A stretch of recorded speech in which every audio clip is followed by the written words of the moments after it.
بسم الله الرحمن الرحيم الحمد لله رب العالمين سليمان كوليبالي عبد الله عندان جيتي alias Soul de Soul Matea Odo Biton Koulibaly modé eh e mo ke kere fama me ko ma ke fama volo yeah bon fama en fana ça dépend de quoi et de qui est-ce que tu hakili kono wa abe hakili kono ngolodo trop en fana fama de aywa o ko ne fama ye fama ko so ko ni ko o voilà o rek ma ngo ngolo kono do bi na ko muso ko chema ko e dotigi o e kien ko me akana nyina kale fana e gatigi Otan. Otan. Jugudi. Iboto iba boy iba da.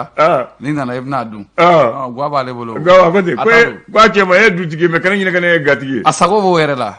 Awa asago ba la wa. Asago bo la. Asago ba la. Allahu akbar. Suleiman Koulibaly. Abdoulaye Andan. Ko tubli kel logo akani gabu dadala. Ko jube? Tubli kel logo. Tubli kel dogo. Ko akani gabu dadala.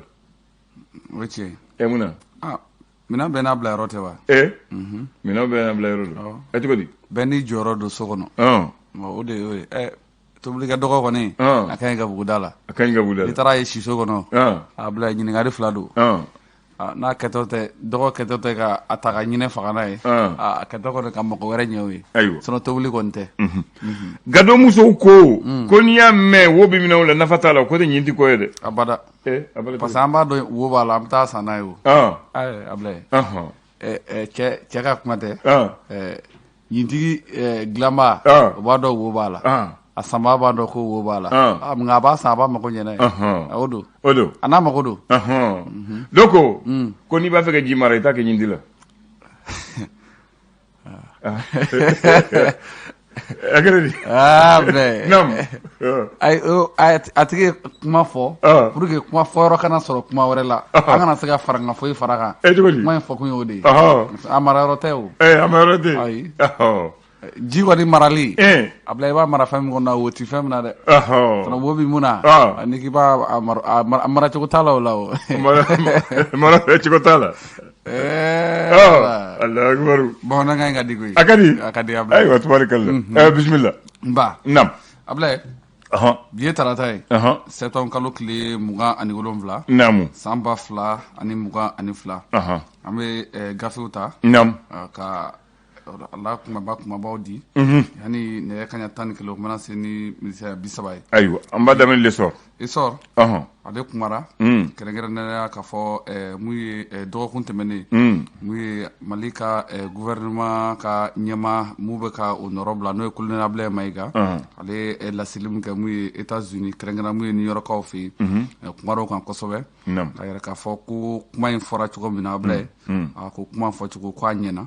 Ko bɛɛ lajɛlen wasara sɔrɔ a ko kɔnɔna na. Ko kuma fɔra cogoya minnu na. K'a bɛ dɔn k'a fɔ ko Mali bɛ ka taa ni taabolo kuraw ye. Ko kama ko colonel Ablaye Mayiga.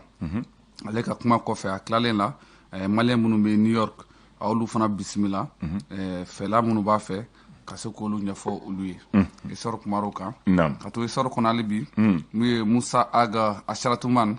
Ablaye ale ko an k'an fangaw fara ɲɔgɔn kan. Walasa maa minnu kɛlen don bi jugu ye jamana kɔnɔna na kɛrɛnkɛrɛnnenya la. N'a y'a sɛbɛntiya k'a fɔ ko État islamique ko an bɛ se k'olu kɛlɛ cogoya min na. K'o tɛ sɔrɔ cogoya foyi la. Mun ye ko an k'an ka fanga de fara ɲɔgɔn kan. Musa Aga Asharatuman ale ka laseli don. Ayiwa. Le républicain ka kuma ye jumɛn ye bi de? Les républicains. Akodi. Ale kumara. Ko mun ye politique ɲɛmaw. Olu kɔni ka kumaw olu kumara kosɛbɛ. Mun ye colonel Ablaye Mayiga kumalen kɔfɛ. Mun bɛ tali kɛ États-Unis n'o ye New Yorkaw fɛ yen. Ko Musa Mara y'a hakilina fɔ. Mun ye Marimaca Jara. N'ale ye parti ADEMA PAJ ale fana kumana. Yakuba Katile UNTM. Ale fana kumana. Ka hakilina di mun ye premier ministre ka kuma lase in na. Naamu. Ablaye. An bɛ to mun ye républicain kɔnɔ hali bi. Mun ye colonel Asimi Goïta. N'ale ye cɛmancɛ fanga ɲɛmaaba ye. Ko ale kɔni bɛ nin waati kɔnɔ kɔnɔna la. Ko kunkilenna kelen don dɛ. Ko ka taa ko ka se ka Mali bɔ dingɛ kɔnɔ dɔrɔn. Ayiwa. Ko hakilina foyi wɛrɛ t'olu la. Baara kɛ kun ye. Walasa Maliden bɛɛ bɛ se ka lafiya sɔrɔ cogoya min na. O ka ɲi. Le reporter ye mun sɛbɛn? Reporter. Akodi. Ale kumara. Vladimir Poutine. I b'a dɔn wa? Rusiw ka jamanakuntigi don. k'ale ko a ye foli kɛrɛnkɛrɛnnenya ta k'a ɲɛsin mun ye Asimi Goyita ma ni waati laban ninnu na kɛrɛnkɛrɛnnenya la ko farafinna bi Ablaye ko Asimi bɛ ka taa ni sira min ye k'a bɛ mɔgɔ ɲɛfa kosɛbɛ ayiwa ko Putini ka kuma don ale ye mun lase kɛnɛya ko ta sabati olu la mun ye waati laban ninnu kɔni kɔnɔna la ko hakilina ye mun ye nin waati in na ko a coronavirus ko ka se k'a kɛlɛ k'a ban pewu a ka se ka bɔ mun ye Mali kɔnɔ l'indépendant ye mun fɔ de indépendant ale kumara ko Musa Mara ko ale y'a yira k'a fɔ mun ye an ka premier ministre min bɛ ka Choguel Kokala Mayiga nɔra bila fɔlɔ n'o ye colonel Ablaye Mayiga ye k'a ye kuma minnu fɔ Ablaye ko kuma ninnu ko fanga b'u la kosɛbɛ ko a kuma ninnu fana ko n'i y'a jateminɛ ko kuma kun kan ka taa sira minnu fɛ ale ka faamuyaliw la k'a ma taa o sira fɛ ko ni kuma in b'a to k'a fɔ ko an ni jamana caman bɛ yen ani maa caman bɛ yen an bɛ k'an bolo di ɲɔgɔn ma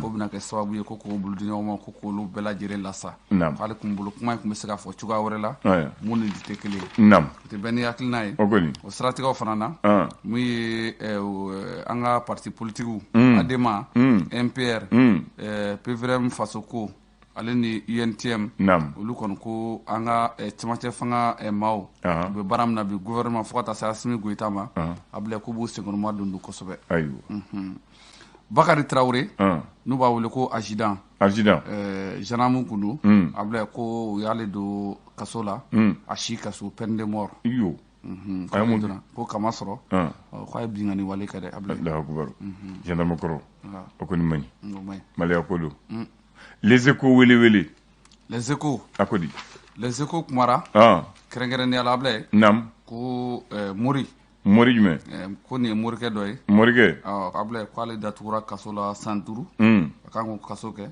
sefa wari 500 a kan k'o sara ko ma sɔrɔ dɔwɛrɛ tɛ Ablaye ko ka kɛ ni décembre kalo tile 20 san 2018 la mun ye justice min sigilen bɛ mun ye kabini 4nan na olu kɔni a minɛ ka yira k'a fɔ ko binkani wale Ablaye ko morikɛ in sɔrɔlo ko la dɛ n'a tɔgɔ ko Yusufu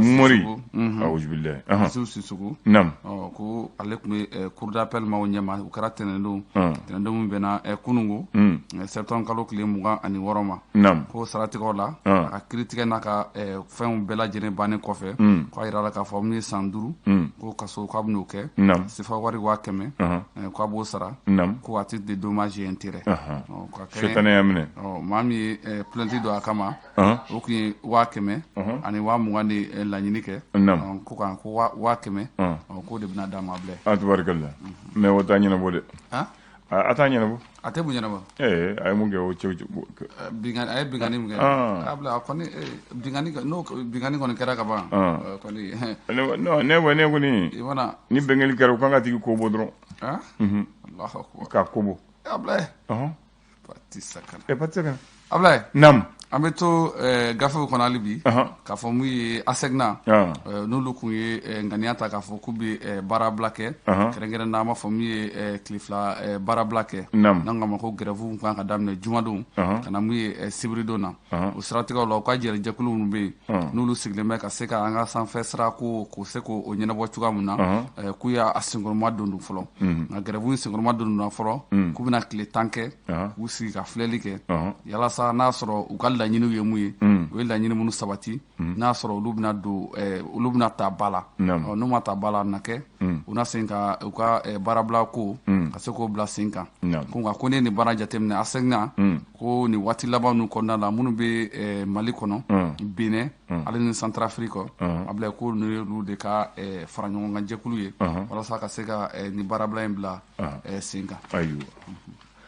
L'indicateur de renouveau ale ye mun sɛbɛn L'indicateur de renouveau ale kumara ko Mali bɛ se ka wuli k'i jɔ ka tilen kaki ko n'an bɛɛ jɔra an jɔyɔrɔ la siga t'o la ADEMA PAJ olu k'ulu fana kumana kosɛbɛ nin waati laban ninnu kɔnɔna la mun ye kuma laban minnu kɛra mun ye colonel Ablaye Mayiga fɛ olu fana donna ko n'a kun n'a ɲɛ na k'a bɛɛ tɛntɛn walasa maaw bɛ se ka faamuyali sɔrɔ a la cogoya min na donc siratigɛ la Ablaye ko n'i ye baaraw jateminɛ jɛrɛjɛkulu sigilen n'u b'a wele ko Adema PAJ a bila ko an ka finitigilakaw gouvernement colonel Assimi Goïta gouvernement ɲɛmaaba n'o ye colonel Ablaye Maïga Ablaye k'a ye kuma min fɔ Nations Unies na Ablaye k'u b'a senkɔrɔma dondo bi wa k'u bɛ tugu a kɔ sini ko nin de ye kuma fɔcogo ye ko a fɔra cogo min na ko n ka da la ko ni fɔcogo fila tun b'a la ka tɛmɛ nin kan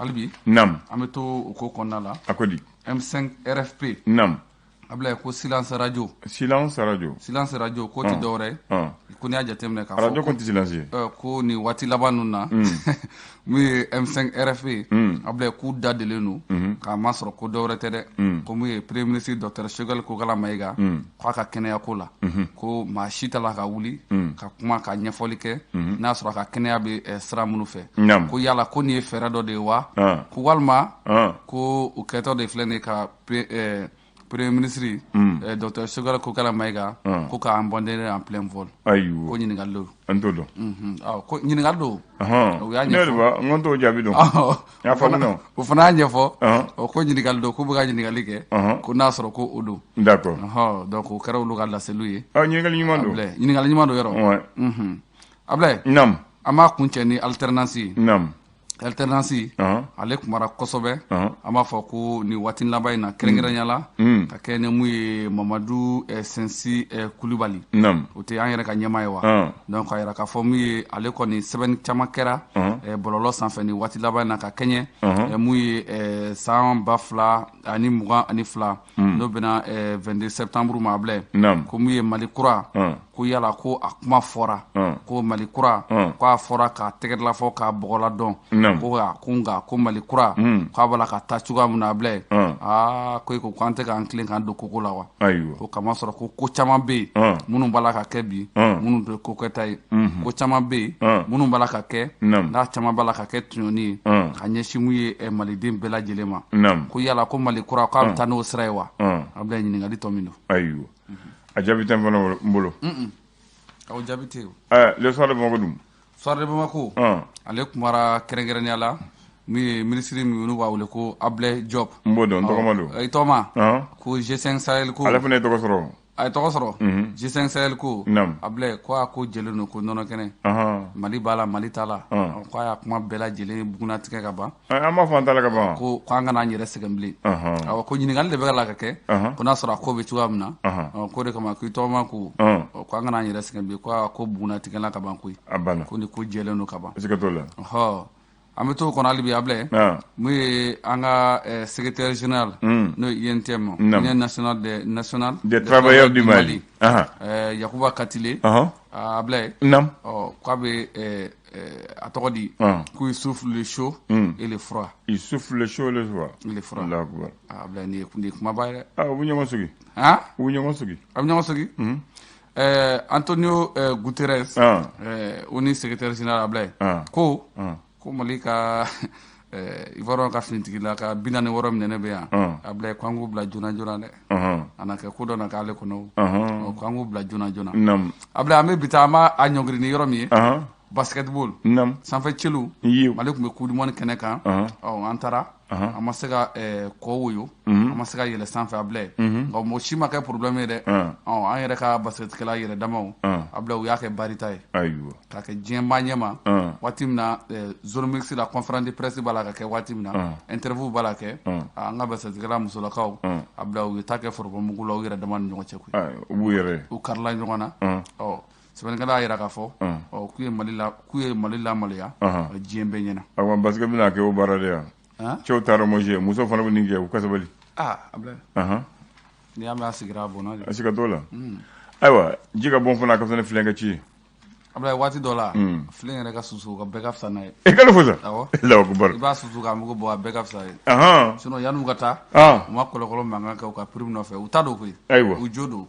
mais n'aw taara fana t'a lajɛ a k'aw jɔ aw jɔyɔrɔ la a siga t'o la a ti gagné aw yɛrɛ dama fana bɛ kɛlɛ Ala ka hakili ɲuman d'aw ma amina yɛrɛ comme ko u taara harba la fana Ablaye ko man ka taa o bɛɛ ye dɔ wɛrɛ n'aw ma taa dun o de bɛ fɔ an ma labɛn an ti taa a banna kuma wɛrɛ tɛ an taara an ma fɛn kɛ an ma fɛn kɛ o ye kelen aw yɛrɛ dama fana a bɛ taa kɛlɛ kɛ o man ɲi Ablaye o ti bɛn dɛ o ye hakili dɔgɔya ye mina ɲininka mun ne bɛ ko n'a jaabi bɛ n bolo Ablaye. Bon a jaabi kan ka sɔrɔ i bolo. E ka ɲininkali ninnu. 27 septembre 2007. 27 septembre 2007. 27 septembre 2007. Démission de l'équipe gouvernementale dirigée par le Premier ministre Ousmane Youssouf Maïga du Pinochet. 28 septembre, nomination du Premier ministre Modibo Sidibé. Maintenant, Premier ministre même Bankouna, Premier ministre par intérim Ablaye Maïga Otea. M'a fait gagner. Il est Premier ministre Maïga le don. Premier ministre mun kɛra Maïga ye. Ayi, Premier ministre mun Mali la, i bɛ joli dɔn. Maïga kɔni b'o dɔn. Premier ministre bɛ Mali la. I bɛ jumɛn? Ablaye o ka ca dɔn dɛ. Dɔnni fɔ n ye. Minnu kɛra Premier ministre ka tɛmɛ. I ɲɛna. Mariam Kayidama. O y'a tɛ kɛ Premier ministre laban muso fɔlɔ ni laban mun kɛra Premier ministre ye. Musa Mara. Musa Mara o ye IBK ta ye, ale kɛra filanan ye. Shogel o kɛra Asimi ka fanga la. Ale de ka fɔlɔ ye Asimi ka fanga la. Mokhtar o kɛra Bandaw ka tile la o de fɔlɔ ye. Ablaye a ka ca koyi. A ka ca. An ka bɛɛ fɔ de yan. Ayi n ko i bɛ mun dɔn. N b'a tɔ t'i bolo sa i yɛrɛ k'a tɔ dafa. I b'a to ayiwa d'accord. Bon an ka taa mun bɛ sisan. Ale tɔgɔ Abdoulaye Colonel Maïga. O tɛ wa? Jean-Amadou. Ale ye Premier ministre ni yɔrɔ bilala fɔlɔ a ma kɛ Premier ministre ye. Premier ministre mun bɛ yen o ye Shogel Kokala Maïga ye o bɛɛ ye Maïga kɔrɔ dɔgɔ don. Ablaye a kɛra Premier ministre dɛ a bɛ k'a nɔrɔ de bila fɔlɔ. Ne yɛrɛ a b'a nɔrɔ de bila fɔlɔ parce que doni u ko a taara siɲɛ lafiya la a ma n'a fɔlɔ. Bon n'a nana a bɛ d'a ma a t'a d'a ma an t'o dɔn o de kan ko fɔlɔ. Ablaye ni nɔrɔ bila don n'a nana a b'a d'a ma de. Voilà donc ale de kɛra le 21 août 2022 Premier ministre par intérim après le repos forcé de Shogel Maïga Premier titulaire. Voilà. Un Ivoirien a dit que le remplaçant est plus fort que le titulaire. C'est vrai. Voilà. Ça, c'est un Ivoirien que j'ai lu à Mouri. Comme Mali, les Maïga là. Que le remplaçant Maïga est plus fort que le titulaire. Maïga. Le troisième mandat. Voilà. Donc, Ablaye. maintenant, Otewa. Donc, ni Shogel Maïga, ani Ablaye Maïga, ou est Assimi Goïta que Premier ministre. Odo. Mbada que Premier ministre, ou est Mokhtar Wani. Okara. O kɛra ɲɛna o tɛ wa Mamadu Lakale a kɛra ɲɛna Bubu Sise fana kɛra ɲɛna o kɛra o ye IBK ka premier ministre laban ye ɲinana kɔ de o ye IBK ka premier ministre laban de don ale taara n'a ye de 2019 fo 2020 premier ministre ministre de l'économie et des finances ale ye jɔn de remplacer Soumaïla Boubou Maïga ala ka hinɛ a la o bɛ lahara le tigre o fana ye jɔn remplacer o fana ye Maïga dɔ de remplacer n tɔgɔma Abdoulaye Idrissa Maïga bon o fana jɔn de remplacer ala ka hinɛ a la cɛkɔrɔba Modibo Keïta o fatura Modibo Keïta dɔnna Musa Mara nɔ na Musa Mara fana dɔnna Umar Tatamli nɔ na ninnu bɛ IBK ka premier ministre de ye Umar Tatamli fɔlɔ Mara filanan Modibo Keïta sabanan Abdoulaye naaninan Soumaïla duuru Boubou Cissé wɔɔrɔ ayiwa transition kunkurunin waati min na Amadou Toumani Touré walo ka bɔ palais la donc Jankuné de kɛra ɲɛmaa ye mais a tɛ Amadou Aya bɛ kati a bɛ juru sama ɲɛmaa fila de tun bɛ yen o kɔni a kɛra bɛɛ ɲɛna o tɛ bɛn o tilen b'a bila o Cheikh Modibo Fouad Abdoul Souadi Diarra plein pouvoir. Mais on a pris le pouvoir en pleine nuit. Ablaye. Quand fera qu'on a démissionné, qu'on veut démissionner, qu'on met à di joma. A dit Yoromina Badon. Ayako. Alors, on sait qu'on faut. Ablaye, on fallait mailler donc, allez des followers. Plein pouvoir. Autarana et Fadjirika Fangaminala. Chop. Ou a dit Django Sissoko. Django Sissoko, là, Tanyana Mame. Alakahinala. Maintenant ATT ka premier ministre a fɔlɔ ye Mohamed Agamani a filanan ye Ousmane Youssouf Maïga Pinochet a sabanan ye Modibo Sidibé a naaninan o ye Cissé Mariam Kaïdaba Sidibé ala ka hinɛ a la n'an taara Alpha Oumar Konaré ka tile la ale ka fɔlɔ ye Younous Touré filanan ye Abdoulaye Sékou Sow ala ka hinɛ a la Ibrahim Boubacar Keïta ala ka hinɛ a la IBK Mandé Sidibé ala ka hinɛ a la Modibo Keïta ala ka hinɛ a la nous de ATT ka premier ministre. Voilà. Alpha Oumar Konaré. Alpha. Maintenant, yanno kake. Moussa ka wati la. Premier ministre kelen. A fatura. Mamadou Dembélé, professeur. ATT ka kuleta wati la 91. Premier ministre kelen. Moussa est premier ministre kelen dron sera. Allez kelen dron. Sam wani ko. Kelen dron. Zoumana Sako transition folo o kɛra ATT Sardasou ka premier ministre premier ministre yɛrɛ ka daminɛ avec portefeuille a daminɛ Zoumana la sinon Mamadou Dembélé était premier ministre sans portefeuille voilà donc nous de Mali premier ministre ye mun bala o ye ndogoni Abdoulaye Maïga donc Abdoulaye Idrissa Karaga mais ni Abdoulaye Maïga colonel voilà je répète ouais ça c'est je le répète. Je répète pour la dernière fois. Ablaye, au forum na dro fon faraka shimbe wuli. Awa tiere la bi. No ya anga malaya to sincirali bi. Ablaye, nous écoutez fo wati ulare. Ala ka ni manda. Amina ya rabbi. Merci beaucoup. Merci. Kambe.